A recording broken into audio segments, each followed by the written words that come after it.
I've always been a skeptic. Ghosts, spirits, all that paranormal stuff. I used to laugh it off. My friends and I were all about debunking the supernatural, finding logical explanations for everything. So, when my best friend Mike brought out an old Ouija board he found in his grandmother's attic, I saw it as another opportunity to prove that it was all just a bunch of nonsense. It was a cold, rainy night, the kind that makes you want to stay indoors and do something stupid. There were 4 of us: Mike, Sarah, Jenny, and me. We were all gathered in Mike's dimly lit basement, sitting around a small table with the Ouija board in the center. The candles flickered ominously, casting eerie shadows on the walls. It was like a scene out of a cliché horror movie, but we were just kids messing around, looking for a thrill. Mike started with the usual. "Is there anyone here with us?" We all had our fingers on the planchette, and for a while, nothing happened. We asked a few more questions, mocking the silence, when suddenly the planchette moved. We all looked at each other, suspicious but intrigued. "Who's doing that?" Sarah asked, her voice trembling slightly. "Not me," Jenny said, her eyes wide. The planchette spelled out, Hello. We all laughed, convinced that one of us was messing around. But the laughter died down quickly as the temperature in the room seemed to drop. It wasn't just cold. It was an oppressive, bone-chilling cold that seeped into our very cores. I could see my breath in the air, and that uneasy feeling settled in my stomach. Mike, ever the daring one, decided to push further. "What's your name?" The planchette moved again, faster this time. Alice. "Alice," I said, rolling my eyes. "Come on, Mike, stop messing with us." But Mike looked genuinely confused.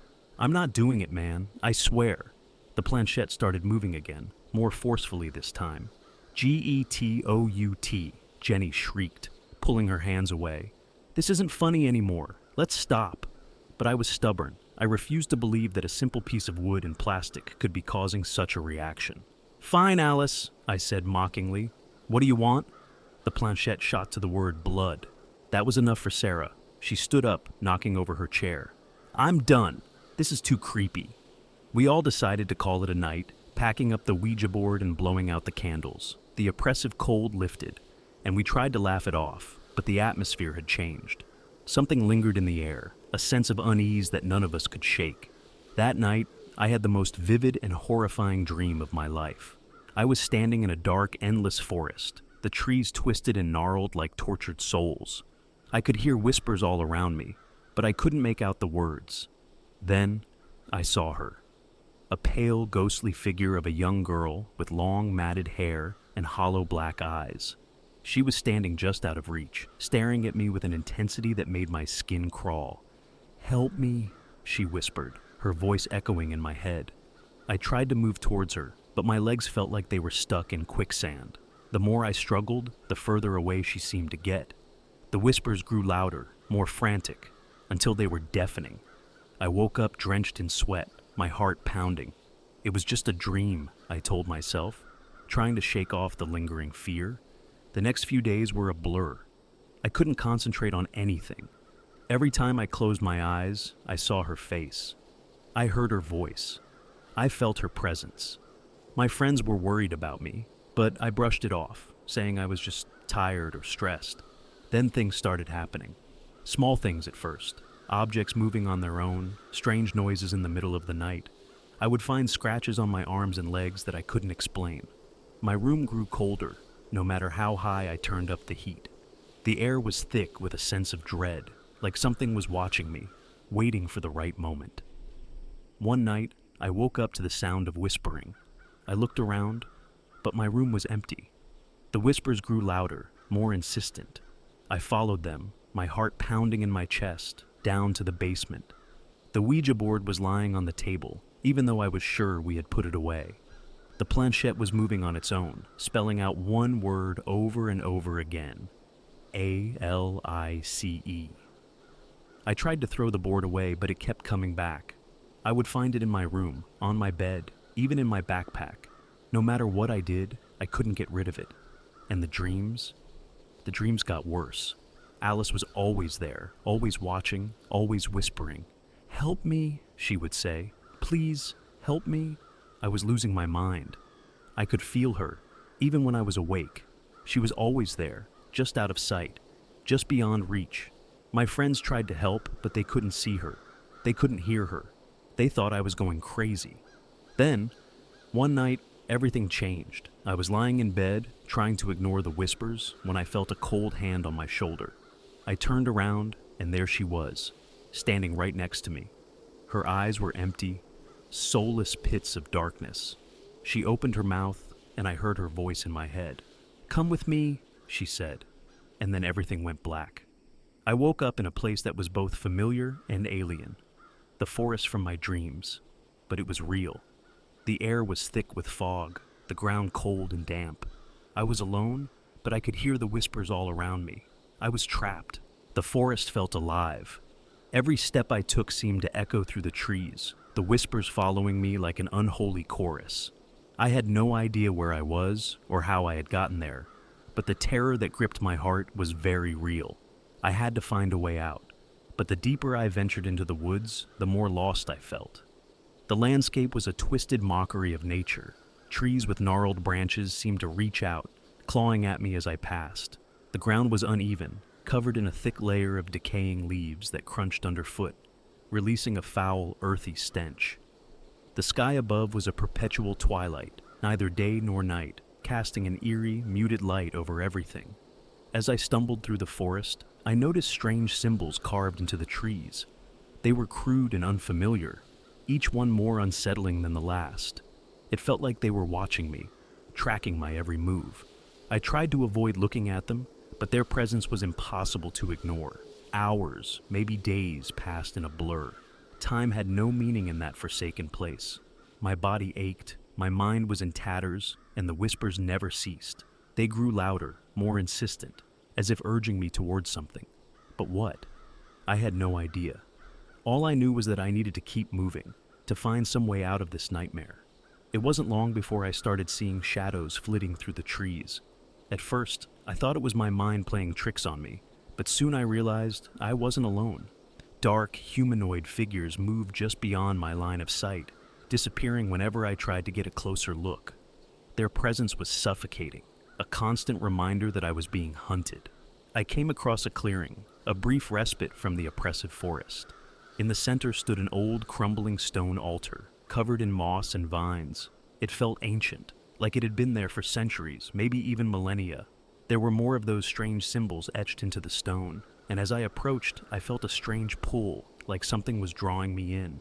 Against my better judgment, I touched the altar. The moment my fingers made contact with the cold, rough surface, a surge of energy coursed through my body. My vision blurred, and I was transported to another place, another time.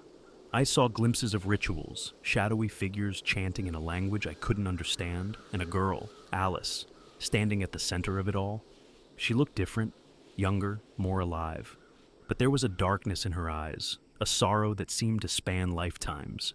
She reached out to me, her mouth moving, but no sound came out. The vision faded as quickly as it had come, leaving me disoriented and gasping for breath. I stumbled away from the altar, desperate to escape its influence. The shadows were closer now, their forms more distinct. They moved with an unnatural grace, circling me like predators. Panic set in, and I ran, my heart pounding in my chest. The forest seemed to close in around me, the trees forming a labyrinth with no way out. As I ran, I heard Alice's voice again, clearer this time. "Help me!" she pleaded, her tone filled with desperation. "Please, help me!" I didn't know how to help her. I didn't even know how to help myself. But something inside me, a tiny spark of hope, urged me to keep going. I had to find her. I had to understand what was happening. I broke through the tree line and found myself on the edge of a vast black lake. The water was still, like a mirror, reflecting the darkened sky above. A thick fog rolled across the surface, obscuring what lay beneath. There was an unsettling calm about the place, a silence that pressed down on me like a weight.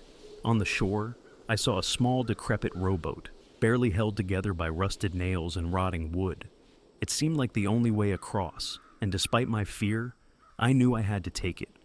The shadows were closing in, their whispers a cacophony of malice and hunger. I climbed into the boat, the wood creaking ominously under my weight, and grabbed the oars. With each stroke, The fog thickened, swallowing me whole. The water was eerily calm, but I could sense movement beneath the surface, something large and malevolent lurking in the depths. Halfway across the lake, I saw her again. Alice, standing on the water as if it were solid ground. Her eyes were filled with sorrow and pain, and her voice echoed in my mind. "You have to help me. Please don't leave me here." I reached out to her, but the boat suddenly lurched, nearly tipping over. I struggled to regain my balance, and when I looked up, she was gone. The fog parted, revealing the far shore, and I saw a small, dilapidated cabin nestled among the trees. It was the only structure I had seen since I arrived, and it felt like I was meant to find it. I pulled the boat ashore and made my way to the cabin, my heart racing. The air was thick with decay, and the wood of the cabin was blackened and splintered. The door creaked open at my touch, revealing a dark interior that smelled of mold and rot. Inside, the cabin was sparse and bare. Dust covered every surface, and cobwebs hung in the corners. There was an old, tattered journal on a rickety table, and as I flipped through the pages, I realized it was a diary. The entries were dated over a century ago, written in a shaky hand. The final entry caught my eye. I tried to save her, but it was too late. The ritual was completed, and she is trapped here, between worlds. I can still hear her cries, begging for release. If anyone finds this, please help her. Do what I could not. The room grew colder, and I felt a presence behind me. I turned slowly, and there she was. Alice, her eyes filled with an unearthly glow. "You have to help me," she whispered, her voice echoing through the cabin. "You have to finish what he started." Before I could respond, the shadows burst through the door, engulfing us both in darkness. The last thing I heard was Alice's voice, pleading with me to find a way to save her. And then, everything went black. I don't know how long I was out, but when I woke up, I was back in the forest, alone. The cabin was gone, and the lake had vanished. I was left with only the memory of Alice's haunting eyes and her desperate plea for help. I knew I couldn't give up. I had to find a way to break the curse, to set her free. But the forest was relentless, and the shadows were closing in. I had no idea what horrors awaited me, but I was determined to face them, for Alice and for my own sanity. The forest was unrelenting. Every step I took felt like wading through quicksand, the air thick with a malevolence that made it hard to breathe. The whispers were a constant torment, echoing in my mind, blending with my own thoughts until I could no longer tell where they ended and I began. Days, or maybe weeks passed. Time was a meaningless concept in that hellish place. I was surviving on scraps of food I found, berries and roots that tasted like ash. Water from stagnant puddles was my only source of hydration, and it felt like poison going down my throat. My body was weakening, but my resolve remained unbroken. I had to find a way to save Alice. I had to find a way out. The symbols on the trees became more frequent, more complex. They seemed to form a path, guiding me deeper into the heart of the forest. The shadows were always there, just out of reach, watching, waiting. I could feel their hunger, their desire to consume me. One night, as I huddled under a twisted tree, trying to find some semblance of warmth, I heard a new sound. A distant, haunting melody. It was beautiful and sorrowful, like the cries of lost souls. It pulled at me, compelling me to follow. Exhausted and desperate, I had no choice but to obey. The music led me to a clearing, much larger than the last. In the center stood an enormous tree, its bark blackened and scarred. At its base was an ancient stone well, covered in moss and vines. The melody seemed to emanate from within its depths, resonating through the stones. I approached the well, my heart pounding in my chest. As I peered over the edge, I saw nothing but darkness. The music grew louder, more insistent, and I knew I had to descend. With trembling hands, I grabbed hold of the old frayed rope and began my descent into the abyss. The air grew colder the deeper I went, the darkness more oppressive. The whispers followed me, a chorus of voices urging me to turn back, to abandon my quest. But I couldn't. I wouldn't. I had to save her. I had to save myself.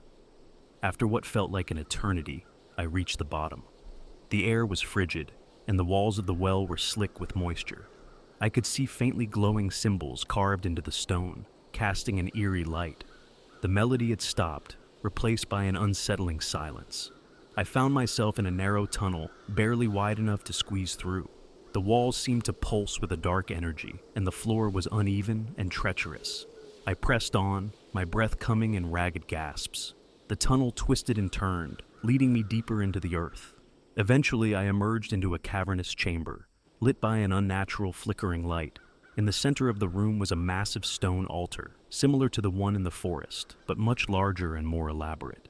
Strange artifacts and relics were scattered around, remnants of forgotten rituals, and there, lying on the altar, was Alice. She looked different, older, more fragile. Her skin was pale and translucent, her hair a tangled mess. Her eyes were closed, and she was surrounded by a faint, ghostly glow. The air was thick with the scent of decay, and I could feel the presence of countless unseen entities, watching, waiting. I approached the altar, my heart heavy with fear and determination. As I reached out to touch her, her eyes snapped open. They were no longer the hollow, black voids I had seen before. They were filled with an intense, burning light. "You came?" she whispered, her voice weak but filled with hope. "I promised I would help you," I said, my voice trembling. "Tell me what I need to do." She struggled to sit up, her movements slow and painful. "The ritual was incomplete," she explained, her voice barely audible. "You must finish it. Only then can I be freed." She pointed to a series of symbols carved into the altar, each one glowing faintly. "You must draw your own blood," she said, her voice faltering. "Complete the circle, and I will be released." I hesitated, the weight of her words sinking in. The thought of drawing my own blood, of completing a ritual that had trapped her for so long, filled me with dread. But I had come this far. I couldn't turn back now. With trembling hands, I picked up a jagged piece of stone and made a small cut on my palm. The pain was sharp and immediate, but I forced myself to focus. I pressed my bleeding hand against the symbols, completing the circle. The symbols flared to life, their light blinding. Alice cried out, her body arching in pain as the energy surged through her. The chamber shook, and I felt the ground shift beneath my feet. The shadows screamed in rage, their forms coalescing into a swirling vortex around the altar. "Hold on, Alice!" I shouted, my voice barely audible over the cacophony. "We're almost there!" The light intensified, and I felt myself being pulled towards the vortex. I fought against it, clinging to the altar with all my strength. Alice's screams mingled with the howling of the shadows, creating a symphony of agony. And then, with a final, blinding flash of light, it was over. The chamber fell silent, the shadows dissipating into nothingness. Alice lay motionless on the altar, her body limp and lifeless. My heart sank, fearing the worst. But then, slowly she opened her eyes. The light had returned, but it was softer, gentler. She sat up, her movements more fluid, more human. "Thank you," she said, her voice filled with gratitude. "You've freed me." I felt a wave of relief wash over me, but it was short-lived. The ground beneath us began to crumble, and the cavern started to collapse. We had to get out, and fast. I helped Alice to her feet, and together we made our way back through the tunnel. The walls shook, debris falling around us. The journey back up the well was a desperate scramble, each second feeling like an eternity. But somehow, we made it. We emerged into the forest, the night air cold and fresh. The oppressive presence was gone, replaced by a strange, eerie calm. The shadows were nowhere to be seen, and the symbols on the trees had faded into nothingness. Alice turned to me, her eyes filled with a mixture of sadness and relief. "You did it," she said, her voice barely above a whisper. "I'm free." I wanted to ask her what had happened, how she had ended up trapped in that place. But there was no time. The forest was changing, the trees warping and twisting, the ground shifting beneath our feet. We had to keep moving. With Alice by my side, we made our way through the forest, the path now clearer, more direct. The whispers had stopped, the shadows had vanished, and for the first time in what felt like an eternity, I felt a glimmer of hope. But deep down, I knew our ordeal wasn't over. There were still questions left unanswered, mysteries yet to be unraveled. And as we ventured deeper into the unknown, I couldn't shake the feeling that we were being watched, that something far more sinister was lurking just beyond the edge of our perception. I had saved Alice, but at what cost? And what new horrors awaited us in the darkness? Only time would tell. The forest seemed to change around us as we moved, the trees growing taller and more twisted, their branches forming a dense canopy that blotted out the sky. The oppressive darkness was gone, but an uneasy silence had taken its place. Every rustle of leaves, every snap of a twig, made my heart race. The shadows may have vanished, but I could feel the eyes of the forest on us, watching our every move. Alice walked beside me, her steps light and graceful. There was an ethereal quality about her now, a glow that seemed to come from within. She had been freed from the ritual, but I could sense that she wasn't entirely human anymore. Something about her presence felt otherworldly, as if she were a part of the forest itself. "Where are we going?" I asked, my voice breaking the silence. "There's a way out," Alice replied, her voice soft but determined. "But we have to be careful. The forest won't let us go easily." We moved with purpose, guided by some unseen force that Alice seemed to understand. The path was clearer now, but the forest was still a maze of shadows and twisted roots. I stumbled more than once, my exhaustion taking its toll, but Alice was always there to help me up, her touch warm and reassuring. As we walked, I couldn't help but think about the journal I had found in the cabin. The final entry had spoken of a failed ritual and a trapped spirit. What had happened to Alice? How had she ended up in that forsaken place? And what had become of the person who had tried to save her? Who was he? I asked, breaking the silence again. The one who wrote the journal? Alice's expression darkened, and she sighed. His name was Thomas. He was a kind man, a scholar who studied the occult. He found me, or rather, I found him. I was desperate, lost between worlds, and he tried to help me, but the ritual went wrong. Instead of freeing me, it trapped me in that place. "But why?" I pressed. "What went wrong?" Alice looked away, her eyes distant. "The forest is alive, in a way. It's a place where the veil between worlds is thin. When Thomas tried to perform the ritual, he underestimated the power of the forest. It twisted the ritual, turning it into a trap. He died trying to save me, and I was left alone, bound to that altar, caught between life and death." Her words sent a chill down my spine. The forest was more than just a place.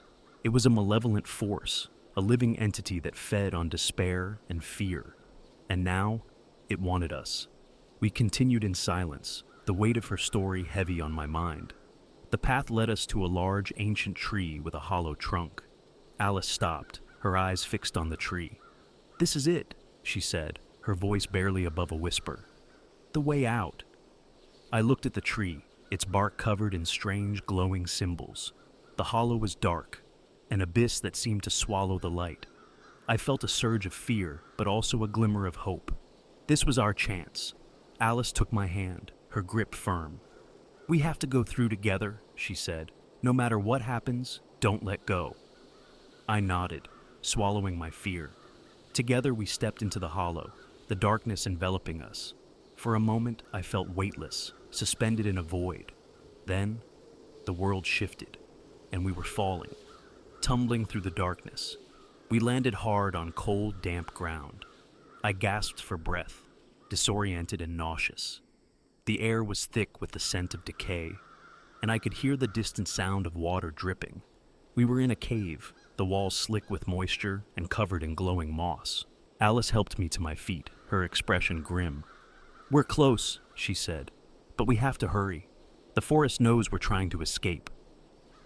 We moved quickly, the cave winding deeper into the earth.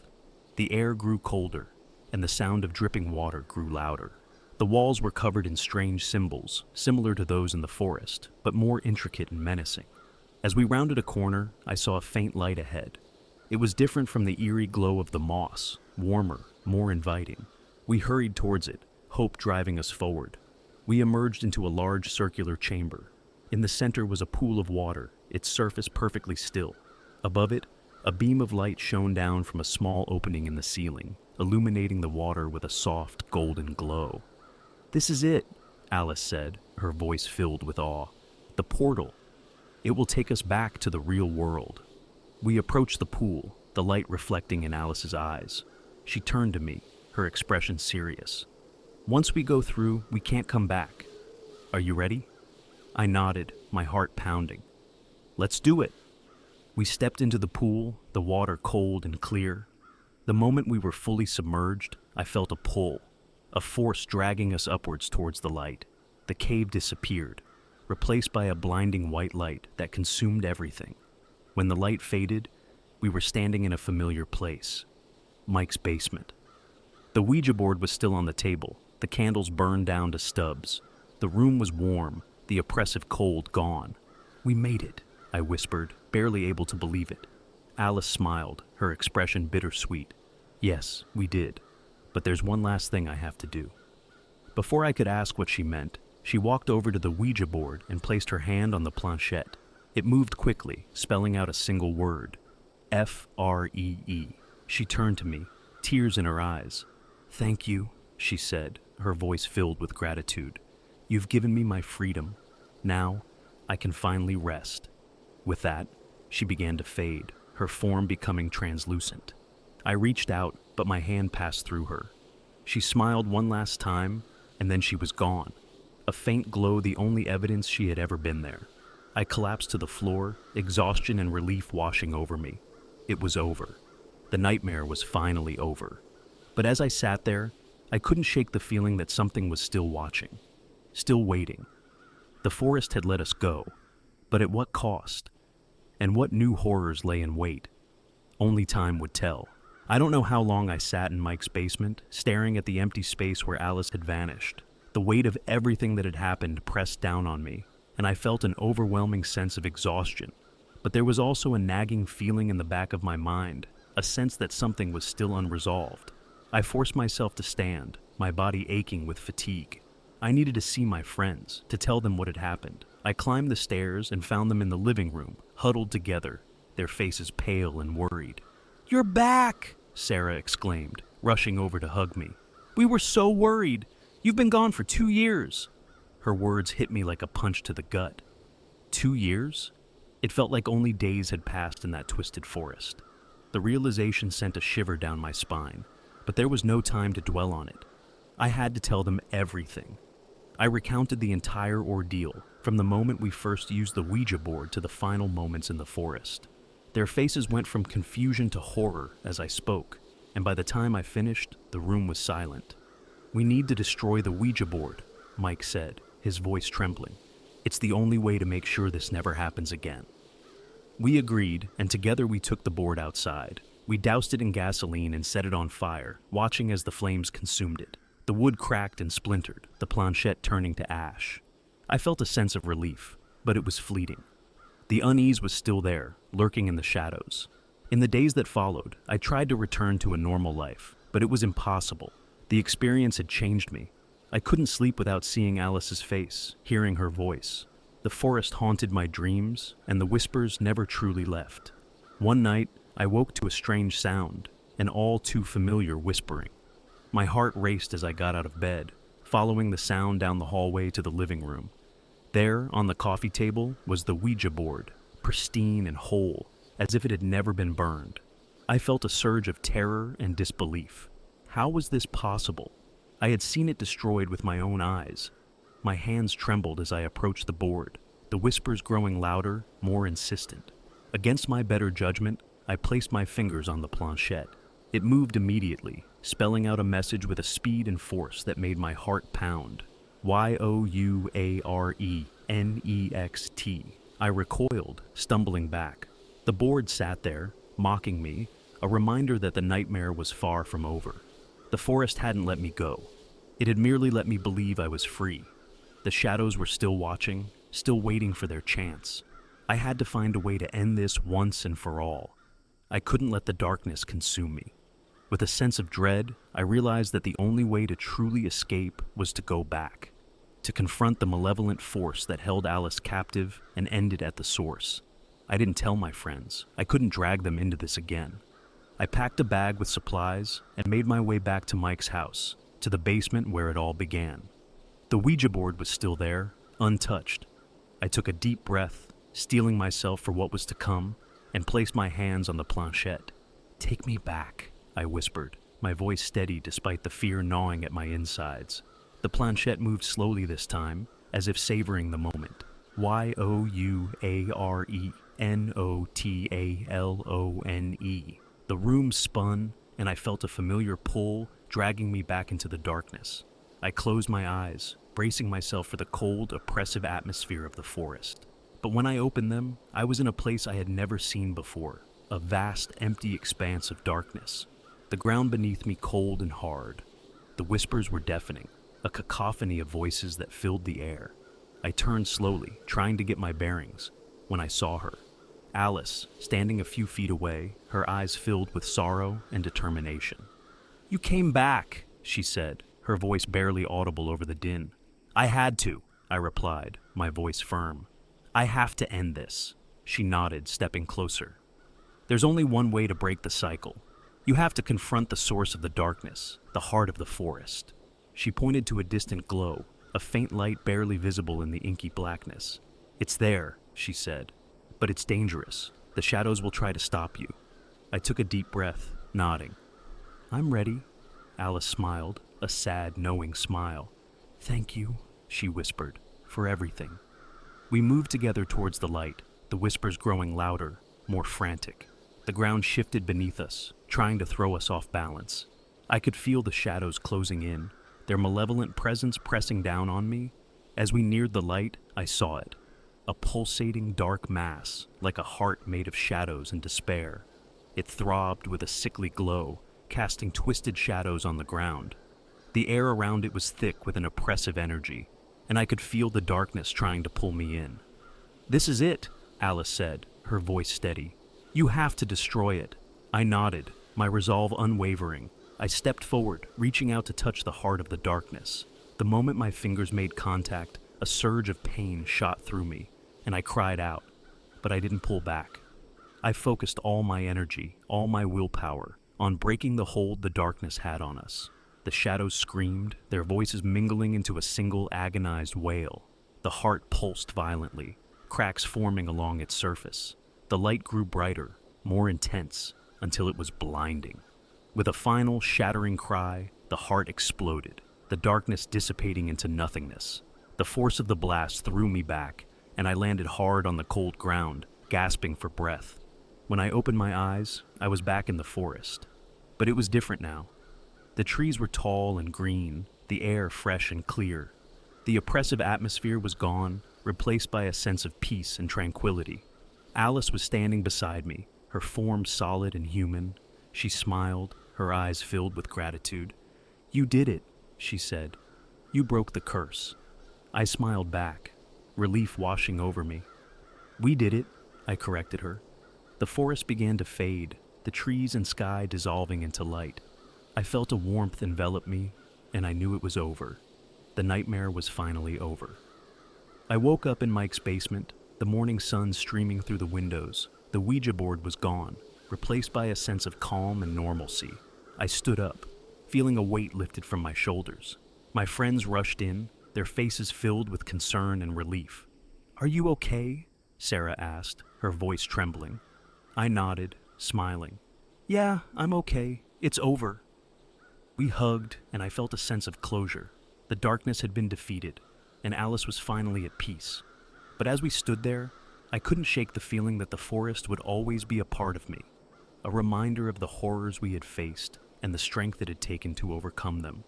And as I looked out the window into the bright, sunny day, I knew that no matter what came next, I was ready to face it. The darkness had taught me that even in the deepest shadows, there was always a way out, always a way to find the light.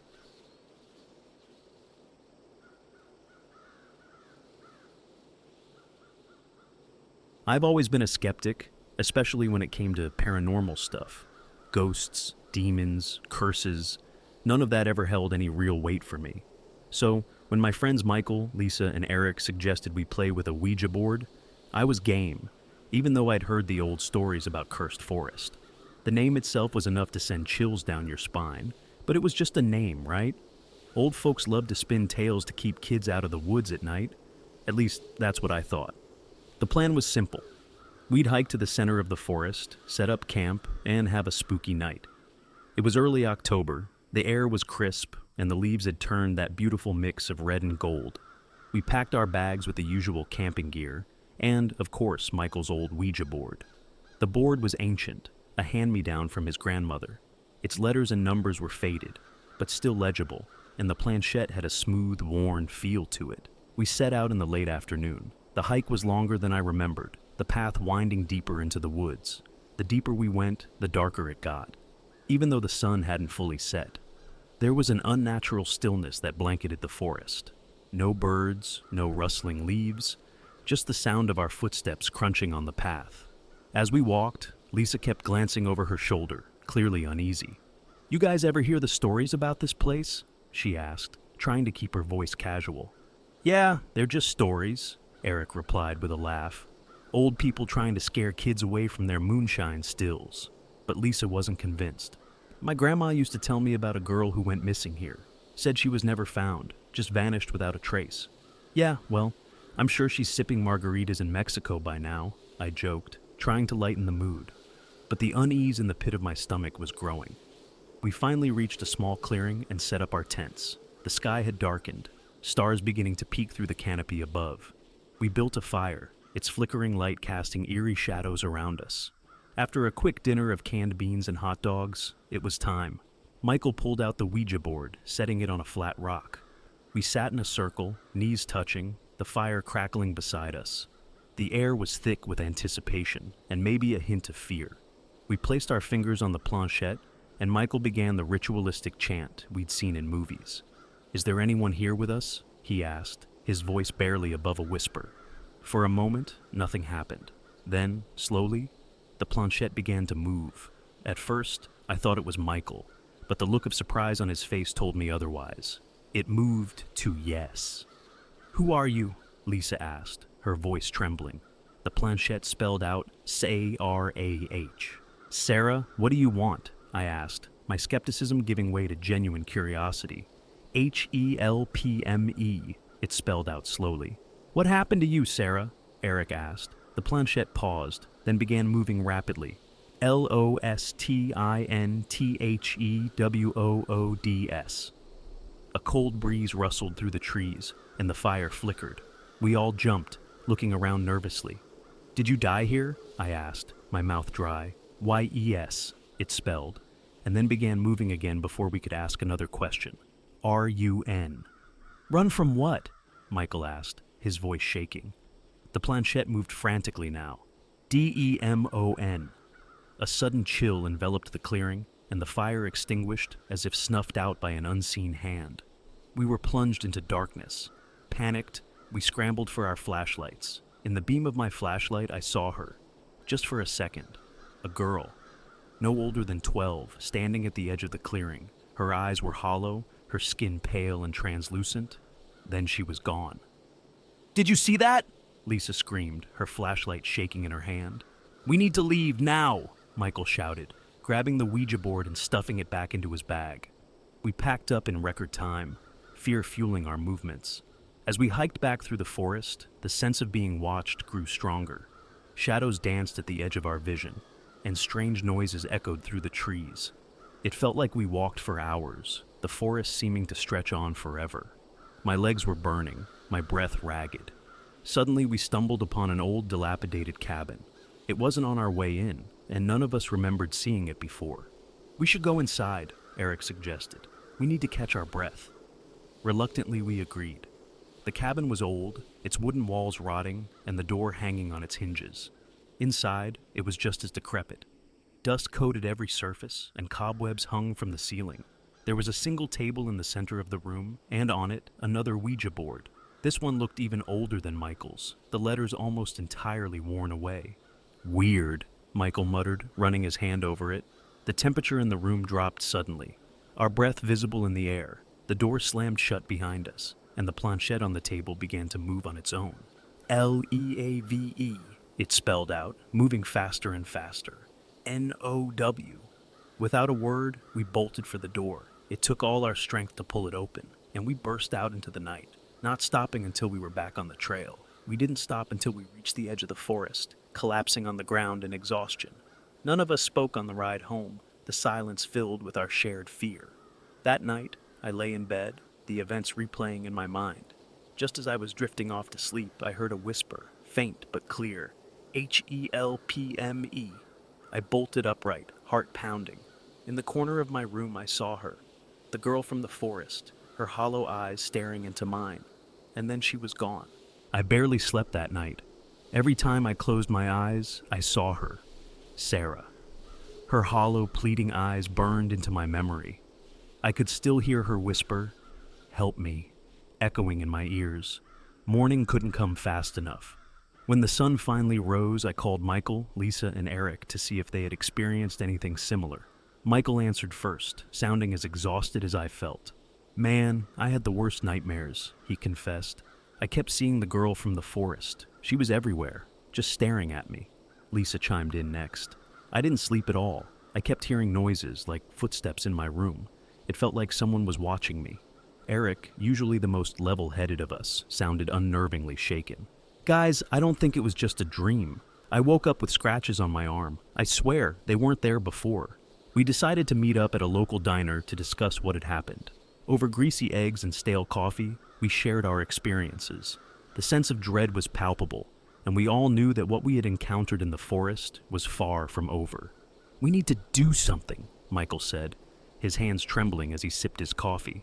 "We can't just ignore this." "But what can we do?" Lisa asked, her eyes wide with fear. "We don't even know what we're dealing with." Eric, ever the pragmatist, suggested we research the forest's history and see if there was anything we could learn about Sarah and the demon she mentioned. It was as good a plan as any, so we agreed to meet at the local library the next day. The library was an old, imposing building, its musty smell and dim lighting adding to the already eerie atmosphere. We split up to cover more ground, searching through old newspapers, historical records, and any book that mentioned cursed forest. After hours of fruitless searching, Lisa found something. "Guys, look at this," she said, pointing to an old newspaper clipping. The headline read, "Girl goes missing in cursed forest, believed to be victim of ritual sacrifice." The article detailed the disappearance of a 12-year-old girl named Sarah in the 1920s. She had gone into the forest with friends, much like we had, and never returned. Her friends claimed they saw her being dragged away by a shadowy figure, but no one believed them. The search for Sarah turned up nothing, and the case went cold. "There's more," Lisa said, flipping to another article. This one was even older, dating back to the late 1800s. It described a series of mysterious deaths and disappearances in the same forest, all attributed to a malevolent spirit believed to be a demon. "This demon," Eric said, reading over her shoulder, "is said to feed on fear and despair, luring its victims into the forest and trapping their souls." The pieces were starting to fit together, but it only made our situation more dire. We had to find a way to appease Sarah's spirit and banish the demon, but how? We spent the next few days researching everything we could about rituals and exorcisms. It was slow going, and the sense of being watched never left me. Shadows seemed darker, noises louder, and every creak of my house made me jump. One night, as I was poring over an old book on demonology, the lights in my room flickered. The temperature dropped suddenly, and a chill ran down my spine. I turned around, and there she was, Sarah. She stood at the foot of my bed, her eyes pleading, her mouth moving soundlessly. "What do you want?" I asked, my voice barely a whisper. Her lips formed the words, "Help me," over and over again. "How?" I demanded, my voice cracking. "How can I help you?" She raised her hand and pointed to my desk. There, amidst the clutter of books and papers, was Michael's Ouija board. I hadn't touched it since that night, but now it seemed to call to me. With trembling hands, I set up the board and placed my fingers on the planchette. "Sarah, are you here?" I asked. The planchette moved slowly to yes. "What do you need me to do?" "FINDMYBODY, it spelled out. My heart sank. If we were going to find her body, it meant going back into the forest, back to where it all began. The next day, I gathered the others and told them what had happened. We all knew what it meant, and despite our fear, we were determined to see it through. We packed our bags with supplies, flashlights, and a few protective charms we'd picked up from a local witchcraft shop. As we made our way back to Cursed Forest, the sense of dread was even stronger than before. The trees seemed to close in around us, the path disappearing into the shadows. We followed the Ouija board's guidance, its planchette moving on its own, leading us deeper and deeper into the forest. Hours passed, and the forest grew darker, more oppressive. Just when we thought we couldn't go any further, we stumbled upon a small, overgrown clearing.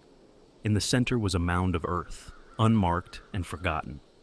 "This has to be it," Michael said, his voice barely above a whisper. We started digging, the silence broken only by the sound of our shovels hitting the ground. After what felt like an eternity, we unearthed a small, tattered dress and a collection of bones. Sarah's bones. As soon as we uncovered her remains, a gust of wind blew through the clearing, and a low, guttural growl echoed around us. The demon was here, and it was angry. We had to act fast. Using the rituals we had researched, we formed a protective circle around Sarah's remains and began chanting. The wind howled, the ground shook, and shadows danced wildly around us. Just when it seemed like we couldn't hold on any longer, a blinding light enveloped the clearing. The growling stopped, the wind died down, and the oppressive darkness lifted. Sarah's spirit appeared before us, smiling for the first time. "Thank you," she whispered, her voice clear and sweet. "I can rest now." And then she was gone. Exhausted, we filled in the grave and made our way back to the edge of the forest. The sense of being watched was gone, replaced by a peaceful silence. We had done it. We had helped Sarah find peace and banish the demon. But as we reached the safety of our cars, I couldn't shake the feeling that this wasn't over. As I turned to take one last look at the forest, I saw a shadow move among the trees. It was watching us, waiting. And I knew, deep down, that the cursed forest would never truly let us go. Days turned into weeks, and the events in the forest began to feel like a distant nightmare. But the sense of unease never fully left us. Each of us had started to notice strange occurrences, small at first, but growing more disturbing with each passing day. One evening, as I was getting ready for bed, I heard a faint tapping on my window. I lived on the second floor, and it was impossible for anyone to be out there. I tried to ignore it, chalking it up to the wind or a branch, but the tapping continued, persistent and rhythmic. When I finally mustered the courage to pull back the curtain, my blood ran cold. There, on the other side of the glass, was the faint outline of a handprint, slowly forming as if pressed by an invisible force. My heart pounded in my chest as I stumbled back, the cold sweat trickling down my spine. The next morning, I called Michael, Lisa, and Eric, needing to know if they were experiencing anything similar. Lisa answered first, her voice tinged with panic. "Every night," she whispered, "I hear whispers. They're getting louder. Last night, I saw a shadow standing at the foot of my bed. I tried to turn on the light, but it wouldn't work." Eric was next. "I keep finding dead birds around my house," he said, his voice flat and lifeless. "Dozens of them. They're just there, on the porch, in the yard. It's like they're drawn to me." Michael, usually the rational one, sounded the most disturbed. "I've been seeing things," he admitted. "Figures in the corners of my eyes, disappearing when I turn to look. And the Ouija board? It's back in my house. No matter where I hide it, it's always there, in the same spot." We knew we had to meet up and figure out what was happening. We chose Michael's place, hoping that being together would help us feel less alone. As soon as I walked in, I felt it, a heavy, oppressive presence that seemed to cling to the air. We gathered in his living room, the Ouija board lying on the coffee table like a malignant presence. None of us wanted to touch it, but we knew we had to confront whatever was happening. "We need to figure out what we did wrong," Michael said, his eyes darting nervously around the room. "Maybe we missed something in the ritual. Maybe we didn't actually banish the demon." Lisa pulled out a stack of old books and papers we had used in our initial research. "There has to be something in here that can help," she said, flipping through the pages. Hours passed as we pored over the texts, but the more we read, the less hopeful we became. It seemed that once a demon had marked you, it was nearly impossible to escape its grasp. "It says here," Lisa began, reading from an old, tattered book, "that some demons require a sacrifice to be fully banished. Not just bones, but a living soul." A cold silence fell over the room. The implications were clear and terrifying. Had we inadvertently bound the demon to ourselves by disturbing Sarah's grave? "Maybe we need to perform another ritual," Eric suggested, his voice barely above a whisper. "Something to transfer the demon back to the forest, where it belongs." As we debated our next move, the atmosphere in the room grew heavier, darker. Shadows seemed to dance on the walls, and the temperature plummeted.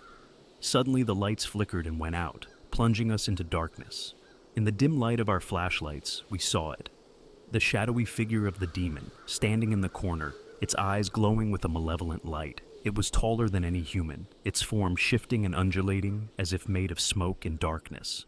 "Leave us alone!" Michael shouted, but his voice was swallowed by the oppressive silence. The demon moved closer, its presence suffocating. We backed away, huddling together, our flashlights flickering wildly. It raised a hand, and the Ouija board flew off the table, landing at our feet. "Play," it whispered, its voice a guttural growl that seemed to come from all around us. We had no choice. With shaking hands, we placed our fingers on the planchette. It moved immediately, with a force that none of us could have mustered. "Youremine," it spelled out, the planchette moving faster and faster. "What do you want from us?" I asked, my voice trembling. "Lives," it spelled, the word sending a chill down my spine. "We won't do it," Lisa said defiantly. "We won't sacrifice anyone." The demon's eyes flared with anger, and the room shook violently. Books flew off the shelves, and the windows rattled as if about to shatter. "Youwillpay," it spelled out, and then the planchette stopped moving. The lights flickered back on, and the oppressive presence lifted slightly, but the fear remained. We knew we couldn't stay there. Grabbing the Ouija board, we decided to head back to the forest, hoping to find a way to end this once and for all. The drive was silent, each of us lost in our own thoughts, the weight of what we had to do pressing down on us. As we entered the forest, the sense of dread returned tenfold. The trees seemed to close in around us, the path barely visible in the dim light of our flashlights. Shadows flitted at the edge of our vision, and strange noises echoed through the trees. We reached the clearing where we had found Sarah's remains, the air thick with tension. The mound of earth was still there, undisturbed, but the sense of being watched was overwhelming. Setting up the Ouija board on the ground, we placed our fingers on the planchette once more. "Sarah," I called out, "are you here?" The planchette moved to yes. "Can you help us?" Michael asked. "Thereisaway," it spelled out slowly. "What is it?" Lisa asked, her voice barely a whisper. The planchette paused, then spelled out BLOOD. We exchanged horrified glances. We knew what it meant, but none of us wanted to say it out loud. "We have to finish this," Eric said, his voice steady. "We have to end it, here and now." With a heavy heart, we began the ritual, following the instructions Sarah had spelled out. As we chanted, the wind picked up, and the shadows around us grew darker, more oppressive. The demon appeared once more, its eyes burning with fury. It roared, a sound that shook the very ground beneath us. But we kept chanting, our voices growing louder, stronger. Suddenly the demon lunged at us, but a blinding light enveloped the clearing, forcing it back. The wind howled, and the shadows writhed in agony. With one final desperate roar, the demon was pulled into the earth, the light swallowing it whole. The ground shook violently, then went still.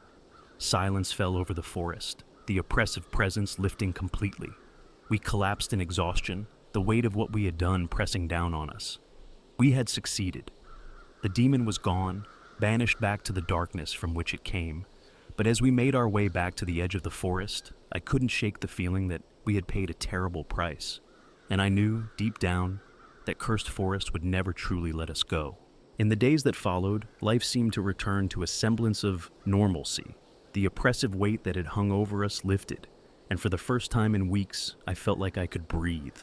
We had banished the demon, or so we thought. But peace was fleeting, and the shadows of cursed forest clung to us in ways we couldn't yet understand. It started subtly, almost imperceptibly. I began waking up in the middle of the night with a strange sensation, like something was watching me. My dreams were filled with dark figures and whispers that I couldn't quite make out. The feeling of being watched persisted, growing stronger each night. My reflection in the mirror looked increasingly gaunt, my eyes shadowed and haunted. One night, as I was brushing my teeth, I noticed something on my wrist, a faint, almost invisible mark. It looked like a small, circular bruise, but it was unlike any bruise I'd ever seen. The skin around it was pale, almost translucent. I tried to brush it off as nothing, but the unease in my gut told me otherwise. The next day, I met up with Michael, Lisa, and Eric. We hadn't seen each other since our trip back to the forest, and I needed to know if they were experiencing the same things. We met at the same diner, the familiarity of the place doing little to calm my nerves. I haven't been sleeping well, Lisa admitted, her eyes red-rimmed. And I keep having these awful dreams. It's like something's trying to get into my head. Michael nodded, looking equally worn out. I've got this weird mark on my arm, he said, rolling up his sleeve to show us. It was identical to mine. Eric, who had been unusually quiet, rolled up his sleeve as well. I've got it too, he said, his voice barely above a whisper. We exchanged uneasy glances. It was clear that whatever we had faced in the forest had marked us, and it wasn't done with us yet. We need to find out what this mark means, Michael said, his voice filled with determination. There has to be something we missed. We spent the next few days diving back into our research, scouring old books and internet forums for any mention of similar marks. It was slow going, and the sense of urgency grew with each passing day. The feeling of being watched intensified, and I began to hear faint whispers, just on the edge of hearing, that seemed to follow me everywhere. Finally, Lisa found something. An old, obscure text detailed a ritual for banishing a demon, but it also warned of a lingering mark left on those who performed the ritual. This mark, it said, was a sign of the demon's claim, a tether that allowed it to slowly drain the life force of its victims until they were empty shells. We need to break the tether, Lisa said, her voice trembling, but it doesn't say how. As we pondered our next move, the whispers grew louder, more insistent. They seemed to come from all around us, filling the room with an oppressive noise. Suddenly the lights flickered, and a cold wind blew through the room, extinguishing the candles we had lit for protection. In the darkness, I saw them. Figures, more shadow than substance, moving closer. Their eyes glowed with a malevolent light, and their whispers grew into a deafening roar. "We have to do something, now!" Eric shouted, his voice barely audible over the noise. Desperation took hold, and we instinctively joined hands, forming a circle. "We need to break the mark," Michael shouted. "Focus on the mark and push it out." We closed our eyes and concentrated, visualizing the marks on our arms. I felt a warmth spread from the center of my chest, moving down my arm to the mark. The whispers grew louder, more frantic, as if they could sense what we were trying to do. Suddenly, the mark on my wrist burned with a searing pain. I cried out, but kept my focus, willing the mark to disappear. The pain intensified, spreading through my entire body. I could hear the others crying out as well, their voices mingling with the roar of the whispers. Just when I thought I couldn't take it anymore, the pain stopped. The whispers fell silent, and the oppressive presence lifted. I opened my eyes to see the marks on our wrists fading, disappearing as if they had never been there. We collapsed to the floor, gasping for breath. The figures were gone, the room silent and still. We had done it. We had broken the tether. But as we sat there, recovering from the ordeal, a new realization set in. The forest might have released its grip on us, but the memory of what we had faced would haunt us forever. We were free, but we would never be the same. As we left Michael's house that night, I couldn't shake the feeling that something was still watching us, lurking just out of sight. The forest had let us go, but it had left its mark on our souls, and deep down, I knew that if we ever set foot in cursed forest again, we wouldn't be so lucky. The ride home was silent, each of us lost in our thoughts. The sense of relief was tempered by a lingering fear, a knowledge that the darkness we had faced was still out there, waiting. As I pulled into my driveway and stepped out of the car, I glanced back at the forest in the distance. In the dim light, I saw a figure standing at the edge of the trees, watching me. It was just a silhouette, barely visible, but it sent a chill down my spine. I blinked, and it was gone, but I knew it had been there, and I knew it would be back. Cursed forest had claimed many before us, and it would claim many more. We had escaped with our lives, but we would never truly escape the darkness that lurked within those trees. And as I lay in bed that night, I couldn't help but wonder, how long before it came for us again? The weeks that followed were a blur of restless nights and creeping paranoia. We had broken the tether, but the forest's grip lingered, an unseen force gnawing at the edges of our sanity. Each of us tried to return to our normal lives, but the sense of being watched never left. Shadows seemed to cling to the corners of our vision, and every noise in the night set our nerves on edge. One evening, as I was trying to distract myself with a mindless TV show, my phone buzzed. It was a text from Michael. "We need to meet. Urgent." My heart sank. I had hoped that our ordeal was over, that the forest would finally let us be. I quickly replied, and we agreed to meet at his place. When I arrived, Lisa and Eric were already there, their faces pale and drawn. Michael looked worse than any of us, his eyes haunted and hollow. "I had a dream last night," he began, his voice trembling. "No, not a dream. A vision. I saw Sarah. She was crying, pleading for help. And then I saw it. The demon. It's still there and it's angry." "What does it want?" Lisa asked, her voice barely a whisper. Michael took a deep breath. "It wants revenge. It wants us back in the forest." The room fell silent. The very thought of returning to cursed forest sent chills down my spine. But deep down, I knew we had no choice. The demon wouldn't stop until it had what it wanted. "We need to end this," Eric said, his voice steady despite the fear in his eyes, once and for all. We spent the next few hours gathering everything we might need: protective charms, candles, salt, and the Ouija board. We had learned our lesson from the last encounter. We couldn't face the demon unprepared. The drive to the forest was filled with a tense silence. The sun was setting, casting long shadows across the road. As we approached the forest, the trees seemed to close in around us, their branches reaching out like skeletal fingers. We parked at the edge of the forest and stepped out into the cool night air. The sense of dread was overwhelming, but we pushed forward, our flashlights cutting through the darkness. We followed the path deeper into the forest, the oppressive silence weighing heavily on us. Every rustle of leaves, every snap of a twig, sent our hearts racing. Finally, we reached the clearing where we had found Sarah's remains. The air was thick with a sense of foreboding. We set up the Ouija board in the center of the clearing, surrounded by a circle of salt. We placed the candles at the 4 cardinal points, their flickering flames casting eerie shadows around us. Taking a deep breath, we joined hands and placed our fingers on the planchette. "Sarah," I called out, my voice trembling. "Are you here?" The planchette moved slowly to "yes." "Can you help us?" Lisa asked. "Danger," it spelled out. "We know," Michael said, "but we need to end this. How can we stop the demon?" The planchette moved hesitantly, then spelled out "Sacrifice." We exchanged horrified glances. "What kind of sacrifice?" Eric asked, his voice barely above a whisper. "Mybody," it spelled out. "Burn." We had to destroy her remains, to sever the demon's connection to this world. It was a grim task, but we knew it was our only chance. With heavy hearts, we dug up Sarah's remains once more. As we worked, the wind picked up, howling through the trees. Shadows danced at the edge of the clearing, and the oppressive presence grew stronger. We placed her bones in a makeshift pyre, dousing it with the gasoline we had brought. As Michael struck the match, a low growl echoed through the clearing. The flames roared to life, casting an eerie glow over the forest. The ground trembled, and the shadows coalesced into the form of the demon, its eyes burning with fury. It lunged at us, but the flames seemed to hold it back, a barrier of light against the darkness. We began chanting, the words of the ritual we had found resonating through the clearing. The demon howled in rage, its form writhing and twisting as it tried to break through.